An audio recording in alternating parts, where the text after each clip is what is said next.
Nothing worth having comes easy. These are words that I live by. Mom and Alan, when I was 14 years old, basically came to me and said, Brian, we're working really hard and we cannot afford to give you all the things that you're going to need as you come up in high school.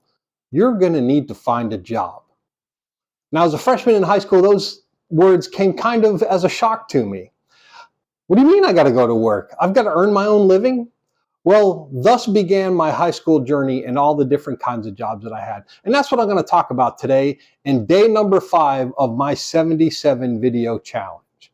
Now, my first job in high school as a freshman, I was going to West High School in Manchester, New Hampshire, and I saw an ad in the newspaper for dishwasher wanted at the Casamia restaurant.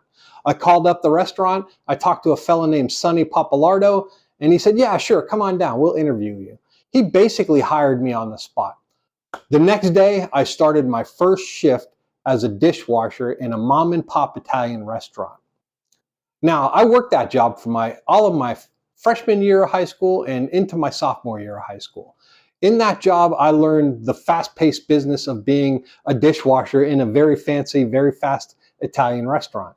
I learned prep work. I learned how to prep garlic and salads and salad dressings and all kinds of other things that were on the menu as well.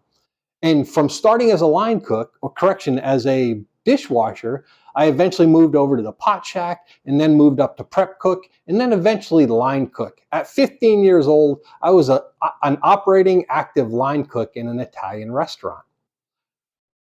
During my sophomore year of high school, my parents decided that, hey, we're going to move to Florida. And I began my sophomore year, well, actually my second semester of my sophomore year, we moved to Claremont, Florida, and lived in a trailer park for about 6 months. Well, I still needed to provide for myself. I still needed to, if I wanted cool clothes, I had to buy them. If I wanted new shoes, I had to buy them. If I eventually hoped to have a car, I had to save up money and buy it. So I went to work as a bus boy at the Holiday Inn restaurant in Claremont, Florida, which was about 1.5 miles up the road from our campground. Now, I would ride my bike up there 3 nights a week, and I would bus tables. On Wednesday, Thursday, and Friday night, I was a busboy for the seafood buffet. And if you know anything about me, I hate seafood. Probably one of the worst jobs I ever had.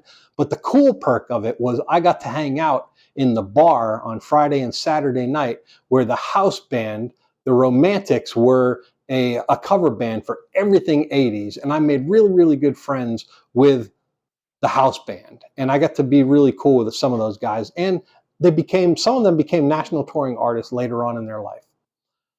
From there, we relocated to Mount Dora, Florida. And then I had one of my favorite jobs, and that was working as a kind of like a runner and an office assistant for an architect, Mike Gordon and Associates. Mike was a certified architect, and his specialty was ophthalmic clinics and hospitals. I learned a lot about the science and art of architecture in that job.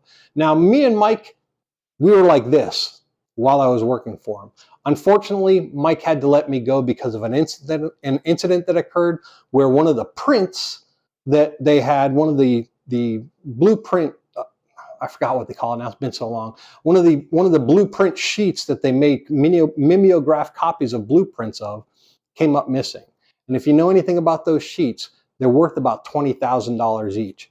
So the control procedures, and what I learned from this job was accountability and control procedures. So the control procedures for these prints, these sheets, was a signature book. My name was the last signature that was accountable for this one sheet that ended up coming up missing. We searched the office high and low looking for this sheet, and it was nowhere to be found. So Mike had to let me go. And, no water under the bridge, no harm, no foul. Mike did what he needed to do. I only found out about a year later from the secretary who I was friendly with, Beth Hand, that sheet had come back and had been found again. It was actually just misplaced. It wasn't lost. But anyways, by then we had relocated to Winter Garden, Florida, where I had my favorite job of all time in high school, and that's working at Disney.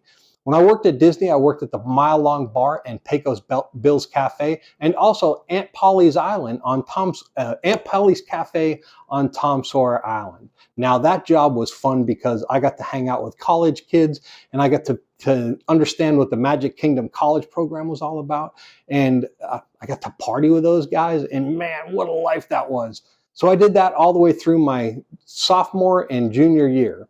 And in the middle of my junior year, my parents decided that we were going to move back to New Hampshire, where I went back to the Casamita restaurant. Sonny was nice enough. He had a job opening. He allowed me to come back to work for him. And I worked for him until about the summer of my senior year.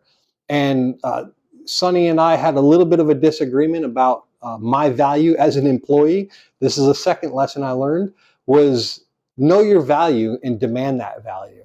And if the employer and you don't see eye to eye, then one of you's got to part ways.